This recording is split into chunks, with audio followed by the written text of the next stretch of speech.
우리 동원교회에서는 수요일 저녁 예배 때 지난 9주 동안 영성의 색깔 9가지에 대해서 공부를 했습니다. 영성의 색깔 9가지라고 이렇게 한다면은 그 성령의 열매가 몇 가지입니까? 9가지인데 전에 제가 말씀을 드릴 때 이것은 9가지라고 해서 복수가 아니고 단수다라고 했습니다. 그러니까 성령의 열매 9가지가 우리 모두에게 다 있다 이 말인 것입니다. 마찬가지로 영성의 색깔 9가지도 이것은 복수가 아니고 단수인 것입니다. 그래서 영성의 색깔 9가지가 우리 모두에게 다 있는 것입니다. 그래서 수요 예배에 참석하지 못한 분들을 위해서 9가지 영성의 색깔이 어떤 것이 있는가 이것을 이 시간 잠시 소개를 드리자면 첫 번째로는 자연주의 영성이라는 것이 있습니다. 이 자연주의 영성이라고 하는 것은 야훼에서 하나님을 사랑한다는 것입니다. 여기서 9가지 색깔의 영성이라고 하는 것은 이 영성을 통해서 우리가 하나님을 더 사랑하는 데 사용되어지는 그런 영성의 색깔을 두고 말하는 것입니다. 두 번째로는 감각주의 영성. 이것은 우리에게 오감이 있는데 이 오감을 통해서 하나님을 더욱더 사랑한다는 그런 의미인 것입니다. 세 번째로는 전통주의 영성이라는 것이 있는데 이것은 의식과 그리고 상징으로 하나님을 더욱더 사랑하는 그런 모습인 것입니다. 그리고 네 번째로 금욕주의 영성이 있는데 이것은 고독과 단순성으로 하나님을 더욱더 사랑하는 것입니다. 그리고 다섯 번째로 행동주의 영성은 참여와 대결로 하나님을 사랑하는 것입니다. 그리고 박애주의 영성은 이웃사랑으로 하나님을 사랑하는 것이죠. 그리고 일곱 번째 열정주의 영성은 신비와 축제로 하나님을 더욱더 사랑하는 것입니다. 그리고 묵상주의 영성은 사모함으로 하나님을 사랑한다는 것입니다. 그리고 아홉 번째로 지성주의 영성은 우리의 생각으로 하나님을 더욱더 사랑한다는 것입니다. 저는 9주에 걸쳐서 수요일마다 이 말씀을 증거하면서 이제 결론적으로 저 자신을 살펴보았습니다. 그러면 너는 이 9가지 영성 중에서 어느 쪽으로 많이 기울어져 있느냐 여기에 대해서 제가 생각을 해보았습니다. 제가 가만히 생각해 보니까 물론 9가지 요소가 저한테 다 있습니다만은 저는 부산에 있을 때 기도원에 매주 올라갔지 않습니까? 그래서 이 금욕주의 영성이 좀 있다. 그쪽으로 좀 기울어진다 하는 생각이 들었고 그리고 제주도 와서 제가 사회봉사를 갖다가 한 7년 가까이 6, 7년 가까이 열심히 그 일만 했지 않습니까? 그래서 행동주의 영성이 나한테 있구나 또 그런 생각이 들었습니다. 그리고 지성주의 영성도 내한테 있구나 이런 생각이 들었어요. 그래서 이 9주간에 걸쳐서 제가 이 말씀을 증거하면서 특히 지성주의 영성에 대해서 제가 관심이 많이 기울어졌습니다. 사실 제가 우리 동원교회에 부임할 때 목회를 30년 이상 한 사람으로서 1차 은퇴했던 그런 상황에서 다시 왔지 않습니까? 그래서 여기 와서 이제 설교를 하면은 그렇게 어렵지 않겠다라는 그런 생각을 했어요. 왜냐하면은 30년 가까이 설교를 했기 때문에 뭐 그 했던 거 우라먹어도 된다 이런 생각이 없잖아 좀 있었거든요. 그런데 와서 이제 3년 6개월 동안 지나다 보니까 매번 설교하기가 그렇게 힘든 겁니다. 그리고 이 9가지 영성의 색깔을 이제 설교하면서 제가 느꼈던 것이 무엇이냐면은 요즘 참 기쁩니다. 왜냐하면은 새벽 기도에도 그렇고 모든 예배에 설교를 준비하는 데 있어서 내가 모르는 게 왜 이리 많지? 이 생각이 드는 거예요. 이것도 모르는 건데, 이것도 모르는 건데. 사실 저처럼 모태신앙을 가진 사람들의 하나의 단점이 뭐냐면, 교회 가보니 설교 들으면 그 말이 그 말이다. 이게 머릿속에 딱 박혀 있는 거예요. 저도 설교 준비를 하면서 이 말씀을 준비하면서 이거 다 알고 있는 건데 또 해야 되나? 이런 생각이 많이 드는 거예요. 근데 요즘은요, 설교 준비하면서 책을 읽을 때마다 모르는 게 왜 그리 많은지요. 그래서 앞으로 뭐 제가 70 정년이라 그러면 3년 6개월 남았는데 10년은 더 해도 되겠다는 생각이 드는 거예요. 모르는 게 너무 많아가지고 그 말은 뭐냐면은 제가 먼저 은혜를 받고 도전을 받으니까 여러분들에게 더 많은 것을 전달하고 싶다는 그런 생각이 드는 것입니다. 내가 말이지 목회를 35년 이상 했는데 이것도 모르고 있었나? 이런 생각들이 엄청나게 많이 드는 거예요. 그래서 여러분들 기대하시기 바랍니다. 왜냐하면 앞으로 여러분들에게 전달되어진 말씀은 제가 35년 동안 알지 못했던 것들이 다시 깨달아서 전하는 거니까 엄청나겠죠. 그래서 기대를 하셔도 될 것 같습니다. 하나님께서 그 놀라운 역사를 이번에 9가지 영성의 색깔을 설교하는 가운데서 제가 깨달았던 것입니다. 이런 깨달음이 아마 여러분들에게도 있을 줄로 믿습니다. 이제 이런 관점에서 오늘 말씀을 접근하기를 원합니다. 오늘 본문 말씀은 사도 바울이 믿음의 아들 디모데에게 가르치는 내용이 오늘 본문의 내용인 것입니다. 목회자로서 그리스도의 일꾼으로서 하나님의 충실한 사람으로서 성장해 나아가는데 어떻게 해야 되느냐, 이것을 디모데에게 가르치고 있는 것입니다. 훌륭한 그리스도인이 되고 하나님의 일꾼이 되려면 어떻게 해야 되는지 이것을 자상하게 가르쳐주고 있는 것이 오늘 본문의 말씀인 것입니다. 사실 그렇습니다. 사람들마다 말이죠, 선한 결과를 원합니다. 그러나 그 과정, 선하게 되어지는 그 결과를 바라보는데 그렇게 되어지는 과정에서 요구되어지는 고통은 싫어하는 경향이 사람들마다 있습니다. 그래서 이런 말이 있지 않습니까? 심은 대로 거둔다 라는 말이 있지 않습니까? 수고 없이 되는 일이 없다, 이 말인 것입니다. 그럼에도 불구하고 좋은 결과만을 바라보면서 그에 따른 과정을 전혀 고려하지 않는 경우가 얼마나 많이 있는지 모릅니다. 여러분들, 우리가 어떤 목표를 세우고 거기에 도달하기 위해서는요, 우리에게 필요한 것이 있습니다. 인내가 필요합니다. 고통이 필요합니다. 수고가 필요합니다. 이 인내와 고통과 수고가 있어야만이 선한 결과가 이루어진다, 이 말씀인 것입니다.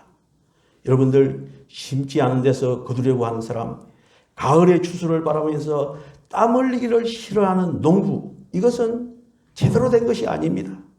하나님께서는 수고한 대로 먹을 것이다 라고 말씀하고 있습니다.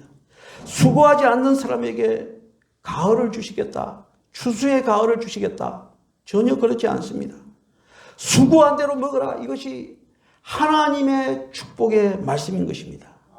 여러분들, 하나님의 은혜가 우리에게 오기까지의 그 과정을 우리는 잊어버려서는 아니 되는 것입니다. 이런 의미에서 우리가 한 가지 꼭 깨달아야 될 것은 조급하지 말자는 것입니다. 뭐 하지 말자고요? 조급하지 말자. 그래서 심리학자 융이라고 하는 사람이 이런 말을 했어요. 조급함이 마귀에게서 나온 것이 아니라 조급함 그 자체가 마귀다. PPT를 좀 해주세요. 조급함이 마귀에서 나오는 것이 아니라 조급함 자체가 바로 무엇이라고요? 그것이 마귀다라는 것입니다. 무엇을 급하게 바라는 마음, 너무 쉽게 바라는 마음, 이 조급한 마음 그 자체가 마귀라는 것입니다. 그래서 오늘 우리가 봉독한 본문 8절에 보면은 이런 말씀이 있습니다. 경건에 이르도록 뭐 하라고요? 연습하라. 경건에 이르도록 연습하라. 여러분들, 이 경건에 이르도록 연습하라, 이 말씀을 통해서 저는 오늘 설교 제목을 정했습니다. 무엇이라고요? 영성개발이라고. 우리는 영성개발을 통해서 더욱더 성숙한 그리스도인이 된다는 사실을 깨달아야 되는 것입니다. 이 영성개발을 다른 말로 하면은요, 심리학적으로 각성이다 라고도 말을 할 수 있습니다. 이 경건이 어떻게 이루어지나 하는 것을 그로셀이라고 하는 유명한 신학자가 있는데 3단계로 나누어서 말하고 있습니다. 오늘 본문에 나오는 내용을 그대로 이제 거기에 영향을 받아서 이 이론을 펼친 것 같습니다. 이 그로셀이라고 하는 학자가 3가지를 말하고 있는데 그 첫 번째 무엇이냐면은 경건을 연습하는데 우리가 첫 번째 필요한 것이 무엇이냐면은 정결함의 단계다, 이 말인 것입니다. 우선 우리가 깨끗해져야 된다는 것입니다. 우리의 타락성을 깨달아야 된다는 것입니다. 예수님께서 말씀하신 대로 말하면 자기 부정이라는 것입니다. 자기의 부정과 허물을 인정하는 것, 이것이 바로 첫 번째 단계라는 거예요. 경건의 훈련을 쌓는 첫 번째 단계예요. 그래서 사도 바울은요, 자기 마음속에 엄청난 악이 있다는 것을 고백합니다. 바울의 얼굴을 보지도 못한 로마 교인들에게 자신을 천명하면서 복음을 설명하는데 참 사도 바울은 솔직하게 자기 자신을 말하는 것입니다. 로마서 7장 19절에 보면은 내가 원하는 바 선은 하지 아니하고 도리어 원치 아니하는 바 악은 행하는도다. 다시요. 내가 원하는 바 무엇은요? 선은 하지 아니하고 도리어 원치 아니하는 바 악을 행하는도다. 사도 바울의 마음에 이 두 가지 마음이 있다는 것입니다. 선을 행하기 원하는 나에게 악이 함께 있다는 것입니다. 극과 극인 것입니다. 내 지체 속에서 한 다른 법이 내 마음에 법과 싸운다. 오직 은혜로만 내가 이길 수 있다. 이 말을 하고 있는 것입니다. 그리고 로마서 7장 24절에 보면은 오라 나는 공고한 사람이로다. 이 사망의 몸에서 누가 나를 건져내랴. 여러분들 사도 바울이 이럴진데 저와 여러분은 어떻습니까? 여러분들이 제 머릿속에 제 마음속에 들어와서 저를 보고 이 설교를 들으면 아마 설교가 귀에 들어오지 않을 겁니다. 제가 그런 사람입니다. 사도 바울이 그랬는데 저도 그렇지 않겠습니까? 그러나 그것을 이겨내려고 기도하는 가운데서도 이 자리에 선 것입니다. 사도 바울도 참으로 17편의 그 신약의 귀한 성경을 기록하면서 이런 마음으로 기록하지 않았겠습니까?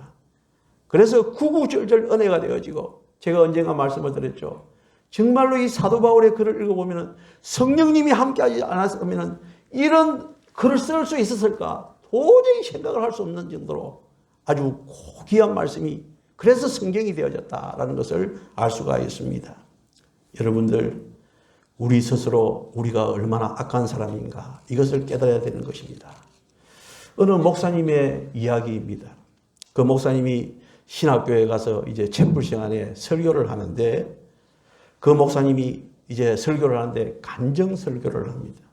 무슨 간정 설교를 하냐면 그 목사님의 사모님이 암으로 고생하다가 무려 8년 동안 고생을 하다가 이제 돌아가셨다는 것입니다. 그 8년 동안의 과정을 쭉 이야기하는 가운데 그 사모님이 자기 아내가 생을 다 한 것 같아서 옆에 가면은 썩은 냄새가 나더라는 겁니다. 그래서 아무런 약이 없는 것입니다. 지금 오래전의 이야기입니다. 그래서 소수무책으로 뭐 효험이 있건 없건 아무 약이나 이렇게 달여서 매일 아침 한 그릇씩 주는 것이 이제 습관화되었다는 것입니다. 어느 날 정성껏 약을 달여서 이제 문턱을 넘어서는데 이상한 생각이 들더라는 것입니다. 이럴 바에야 빨리 죽기나 할 것이지 뭐하러 오래 살아서 남을 고생시키는가 이런 생각이 들더라는 것입니다. 순간 그는 깜짝 놀랐습니다. 내가 왜 이러나? 그 목사님은요 죄스러운 마음이 들어서 약삽을 들고 회개하는 마음으로 들어가서 그 약을 사모님께 들었습니다. 그런데 공교롭게도 그 사모님이 그 약을 드시자마자 돌아가신 것입니다. 그 말씀을 하시면서 그 목사님이 설교 중에 펑펑 울더라는 것입니다. 어찌하여 내가 8년 동안 좋은 마음으로 대하다가 맨 마지막에 이런 나쁜 마음을 가졌던가 참회의 눈물을 흘렸다는 것입니다. 여러분들 이것이 설교를 하는 목사의 문제입니다. 제가 이것을 생각하면서 그럼 나는 내 아내에 대해서 어떻게 생각하는가 생각해 보았을 때 저는요 빨리 70살이 되면은 이제 제주도 생활 딱 청산하고 진주 가려고 그랬어요. 진주 가서 또 새로운 제2의 인생을 생각해야지. 제 아내는 제주도 사람 아닙니까? 안 간다는 거예요. 그럼 안 따라오면 나는 내 혼자 가면 된다. 이 생각이었어요. 근데 요즘 들어서 무슨 생각이 드냐면은 내한테 시집 와가지고 고생한 걸 생각이 드는 거예요. 제 아내가 사실 제가 말이죠 목사로서 사례비를 많이 받는 것도 아니고 처음 전도사 할 때 합천 3일교회 갔는데 5만 원 받았어요. 5만 원 받아가지고 새끼는 둘이가 있는데 그 하나 있고 또 뱃속에 하나 있고 이렇게 둘이가 있는데 5만 원과 생활이 됩니까 안 됩니까? 그런 고생을 시켜놔놓고 말이죠. 이 못된 놈이 말이죠. 이제 70살 되면은 이제 나는 진주 간다. 내 고향으로 간다. 생각했는데 요즘 이제 가만히 생각해 그게 아니다는 거예요. 평생을 위해서 나를 위해서 고생했는데 누가 먼저 죽든지 간에 아무튼 최선을 다해서 내가 도와줘야 되겠다. 이 생각이 드는 거예요. 예뻐졌죠? 이제 그런 생각이 드는 거예요. 아름다운 생각이 드는 거예요. 그래서 이제 안 갈 겁니다. 안 갈 건데 만약에 이제 제 아내가 먼저 이제 소천하면은 내가 갈지는 모르겠지만 아마 그럴 가능성이 없죠. 제가 먼저 죽어도 죽지. 그래서 제가 살아서 움직이는 동안 무슨 일을 하든지 간에 그동안 하지 못했던 그 정성을 다해서 보살펴야 되겠다는 그런 생각이 이 설교 준비하면서 들더라는 거예요. 그러니까 설교 앞으로 10년 해도 괜찮겠죠. 뭐 이런 생각이 드니까 말이죠. 여러분들은 어떤 마음이 있습니까? 어떤 경우에는요, 내 자신이요, 살인자인 그런 경우를 발견할 수가 있는 것입니다. 따라서 우리가요, 정말로 영적 개발을 위해서는 자기의 의를 완전히 포기해야 되는 것입니다. 사실 우리는 의로울 수 없는 존재 아니겠습니까? 하나님께서 우리의 죄를 물으신다면 우리가 무슨 대답을 하겠습니까? 따라서 우리는 내가 어려움, 이것도 포기해야 되고, 어려워야 된다는 이 자체까지도 포기해야 되는 것입니다. 그게 무엇이라고요? 정결함의 단계인 것입니다. 거룩해지는데, 영적으로 더 나아지는데, 우리가 해야 될 첫 번째 요소인 것입니다. 나는 무엇이라고요? 죄인이로소이다. 나는 용서받지 못할 죄인입니다. 여기서부터 경건이 되어지고 영성이 개발되어지는 것입니다. 그러면 두 번째는 무엇이냐 하면은요, 내 자신을 발견했다면 두 번째는 밝아짐의 단계인 것입니다. 하나님 앞에 참회의 기도를 드린 다음에 모든 죄와 고통과 불안에서 자유하게 됩니다. 다시 말해서 자유의 단계, 해방의 단계가 있습니다. 십자가의 사랑을 믿고 확실한 계시를 받아들일 때에 비로소 모든 불안과 공포로부터 자유하게 되어집니다. 전에도 말했다시피 말이죠. 여러분들, 제 동생 이제 4월 달부터 1년살이 하고 온다고 그랬는데, 오면 이제 성가대에 앉고 할 것인데, 그 동생하고 둘이가 우리 부모님 예를 많이 쓰겠습니다. 어렸을 때. 왜냐하면 저희 부모님이 주일학교 교사인데 회계를 했어요. 지금처럼 은행이 있는 것도 아니고, 그 회계해가지고 돈 가져온 걸 교회 집에 단세에다가 탁 놔놨는데, 그걸 싹 열어가지고, 그 다음에 5원 훔치고, 10원도 훔치고, 저만 한 줄 알았는데, 커서 이야기해보니까 제 동생도 똑같이 했더라고요. 죄를 배워서 그러는지 모르겠지만. 예. 그래갖고 아버지한테 들켜가지고, 얻어 터지고 말이죠. 지금도요, 저는 허리띠만 보면 부들부들 뜹니다. 왜냐하면 허리띠를 얼마나 맞았든지, 우리 아버지 허리띠로 맞아가지고. 그런 기억이 나는데, 그러면 아버지한테 뭐랍니까? 아이고, 아버지, 잘못했습니다. 다시는 안 그러겠습니다. 이러 안 하겠습니까? 그래 놓고 말이죠. 제가 그것이 계속 기억이 남아가지고, 기가 죽어가지고, 1년 365일 나는 죄인이야 하면서 기가 푹 죽어가지고, 어깨가 쭉 늘어져가지고 지내면은 우리 아버지가 좋아했겠습니까? 안 했겠습니까? 저희 아버지는 무엇입니까? 내가 이제 용서했는데, 길을 펴고 살아야 되는데 그 모습을 보여야 될 것 아닙니까? 바로 그런 것입니다. 우리가 죄인이었습니다. 그 다음 단계는 무엇이라고요? 밝아짐의 단계가 있어야 되는 것입니다. 여기에 설교를 준비할 점에 제 머릿속에 떠오르는 찬양이 하나 있었습니다. 그 무엇이냐면요, 찬송가 487장에 어두운 후에 빛이 오며 라고 하는 이런 찬양입니다. 어두운 후에 빛이 오며 바람 분 후에 잔잔하고 소나기 후에 햇빛 나며 수고한 후에 쉼이 있네. 연약함 후에 강건하며 애통한 후에 기쁨 있고 눈물난 후에 웃음 있고 씨 뿌린 후에 추수하네. 괴로움 후에 평안 있고 슬퍼한 후에 기쁨 있고 멀어진 후에 가까우며 고독함 후에 친구 있네. 고생한 후에 기쁨 있고 십자가 후에 영광 있고 죽음 온 후에 영생하니 이러한 도는 진리로다. 여기 보면 십다가라고 해놨죠, 사절에. 예? 이거는 뭘 의미한 줄 압니까? 아, 목사님이 직접 타이핑했구나. 그 증거예요. 오자가 나오면 그렇게 생각하라 그랬죠. 제가 직접 쳤는데 이 하나 틀린데요. 십자가가 아니고 십다가로 이렇게 쳤네요. 여러분들, 어두움 후에 무엇이 있다고요? 빛이 있다. 이게 밝아짐의 단계인 것입니다. 여러분들 다 밝아짐의 단계에 도달하기를 주님의 이름으로 축원합니다. 네. 우리는 밝아졌습니다. 할렐루야. 그 다음에 이제 세 번째가 무엇이냐면요. 한 걸음 나아가서 하나가 되는 단계인 겁니다. 하나님의 뜻을 받아들입니다. 하나님의 섭리와 경륜과 그 모든 역사를 조금도 불평 없이 그대로 받아들이는 것입니다. 하나님의 뜻과 일치하는 것입니다.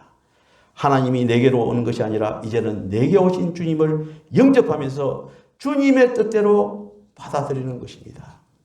제가 치유사역을 한 7년 가까이 했다 그랬습니다. 치유사역을 했는데 처음에 치유사역을 했을 때 막 사람들이 낫는다는 이야기를 하고 제 앞에 와서 아이고 목사님 이것도 나왔어요 저것도 나왔어요 할 때 막 흥분을 해가지고 말이죠. 흥분해가지고 어느 정도로 흥분해가지고 있었느냐 하면은 신학교에서 강의를 하는데 그 학교 교장이 저한테 그래요. 목사님 교회에서 하면 교회에서만 가르치세요. 뭔 말 알겠습니까? 교회에서만 가르치세요. 왜 치유에 대해서 이야기합니까? 강의하는데 교회사를 강의해야 되는데 치유에 대해서 막 하고 있어요. 뭐 좀 잘못된 것 아닙니까? 여러분들 그러나 그 단계가 지나서 한 3, 4년 지나니까 이제 그런 말을 안 하는 거예요. 느긋해지는 거예요. 느긋해지면서 무엇이 됩니까? 내가 하는 것이 아니에요. 누가 하는 건요? 하나님이 하는 것인데 내가 우쭐댈 필요가 없다. 그렇지 않습니까? 하나님의 뜻을 그대로 받아들이면 내가 하나님께 속한 사람이 되어지는 거예요. 여러분들 큰 소리치고 간증한다고 날뛰 사는 사람들 그렇게 좋은 거 아닙니다. 진짜 은혜 받은 사람은요. 말이 많지 않은 줄로 압니다. 묵묵하게 무엇으로 보입니까? 행동으로 보이는 거예요. 행동으로. 그래서 그 속을 보면 어떻습니까? 감사와 기쁨이 넘치는 것입니다. 감사와 기쁨이. 이것이 바로 경건에 이르는 연소, 영성이 개발되어지는 것입니다. 여러분들 여기서 연습하라고 하는 것은 헬라어로 굽나조라고 하는 것인데 이 굽나조라고 하는 것은 훈련과 연습입니다. 이는 운동선수가 훈련하는 것과 똑같은 것입니다. 여러분들 운동할 때 어떻게 해야 됩니까? 첫 번째는 전력 투구해야 됩니다. 전력 투구해야 됩니다. 우리가 그 몸의 건강을 위해서 조깅을 하지 않습니까? 근데 조깅은요, 산책이 아닙니다. 산책과 조깅은 틀립니다. 어슬렁어슬렁 걸어 다니면서 조깅한다 생각하면 안 되는 것입니다. 조깅은요, 원래 어떤 것이냐면 귀에서 바람 소리가 샹샹 날 정도로 걷는 것. 이것이 조깅이라는 것입니다. 지팡이 짚고 어슬렁 걷는 것. 안 걷는 것보다 낫겠지만은 그거 했다고 조깅했다는 것이 아닌 것입니다. 여러분들 신앙생활도 어떻게 해요? 열심히 하는 것입니다. 할렐루야. 열심히 해야 되는 것입니다. 요즘 이제 눈이 오거나 비가 오면 새벽 기도회를 안 한다고 제가 카톡에다 올리고 그렇습니다만 그 문제를 두고 동원교회 박창근 목사님하고 이야기하면서 목사님 옛날에는 안 이랬는데 요즘 왜 이러는지 모르겠어요. 그런 이야기. 왜냐하면 제가 서울의 신림동에서 신림 10동에서 전도사 생활을 하고 강도사 생활을 할 때는 겨울에 그 눈이 많이 와도 그 수로 언덕이거든요. 그럼에도 불구하고 새벽 기도에 쉬었던 적이 없었던 것 같아요. 장로님 안 그렇습니까? 그때 쉬는 게 없었던 것 같아요. 근데 요즘은 조금만 눈이 와도 조금만 비가 와도 그냥 못한다라고 제가 카톡에 올리는데 너무 죄송스러운 거예요. 그러면서도 또 그런 걱정한데요. 아이고 눈이 오는데 우리 권사님들 넘어지면 큰일인데 이 생각이 들어가지고 카톡에 올리긴 올립니다만은 옛날이 그리워지는 것은 뭐 이건 부정할 수 없는 것 아니겠습니까? 오늘 새벽 기도에도 이제 1호 강장으로 해서 고강수 권사님 모시고 이렇게 권사님들 모시고 오는데 말이죠. 우리끼리의 대화가 뭐냐면은 요즘은 너무 약하다는 겁니다. 옛날에 비해서. 그렇지 않습니까? 옛날에. 우리 김진영 권사님 이야기 들어보니까요. 저 어딥니까? 그 복지원, 보육원에서 여기까지 새벽 기도에 걸어왔다 그러더라고요. 그런 시절이 있었는데 지금 우리는 너무 느슨하지 않는가 이런 생각이 듭니다. 제가 이렇게 빙빙 둘러서 이야기하는 것은 새벽 기도에 열심히 넣으시라는 거예요. 그러니까 제가 오늘 아침에 제 아내한테 이야기했습니다. 올해는 기필코 새벽 기도에 넣는 인원이 20명은 넘어야 되겠는데 할렐루야. 아멘 3분의 1밖에 아멘 안 해요. 20명은 넘어야 될 것인데, 예. 그러니까 제 아내가 뭐라는 줄 압니까? 됩니다. 할렐루야. 예, 할렐루야. 뭐 숫자가 중요한 건 아니지만 열심히 있는 사람들이 많아진다는 것이 더 중요한 것이 아니겠습니까? 그래서 여러분들 우리는요 이제 열심히 해야 되고 그렇다고 연습이 필요합니다. 연습이 필요합니다. 연습은요 말없는 순종이 되어지는 것입니다. 여러분들 계속적인 훈련이 참 중요한 것입니다. 여러분들 권투 시합을 보면은 우리가 왜 훈련이 필요한가 그것을 알 수가 있습니다. 여러분들 권투 시합을 하는데 그 권투 시합을 중계하는 아나운서들이 뭐 하냐면은 이제 한 9회 말쯤 돼가지고 막 기진맥진해서 쓰러지기 직전에 그 중계하는 아나운서가 무슨 말을 하느냐면은 여러분 지금은 저 선수들이 무엇을 보고 때리는 것이 아닙니다. 연습량에 따라서 저절로 손이 나가는 것입니다. 이 이야기를 하는 거예요. 아무런 생각 없이 그냥 막 손이 막 나가는 이걸 이야기하는 겁니다. 여러분들 저희 아버님도 그렇고 어머님도 그렇고요. 나중에 보니까 큰아들도 못 알아볼 정도로 상태가 되어서 소천하시더라고요. 우리 모두 그런 상태가 안 되겠습니까? 언젠가는. 그때 어떻게 할 거예요? 입에서 나오면 주여 해야 안 되겠습니까? 하나님 감사합니다 해야 되지 않겠습니까? 그렇지 않습니까? 그게 우리가 이제 살아가면서 훈련을 통해서 그것이 이루어진다 이 말인 것입니다. 저희 어머님이 이제 돌아가시기 직전에 언젠가 한 만나가지고 가족 예배를 드리면서 어머니 한번 기도하세요. 그러니까 기도하더라고요. 아들을 알아봤다 못 알아봤다는 그 상황인데 기도를 하시는데 우리가 어렸을 때 들었던 그 기도를 그대로 하는 거예요. 뭐 생각이 있어서 하겠습니까? 의식이 있어서 하겠습니까? 권투 선수가 막 자기도 모르게 손이 나가는 것처럼 그렇게 되는 거예요.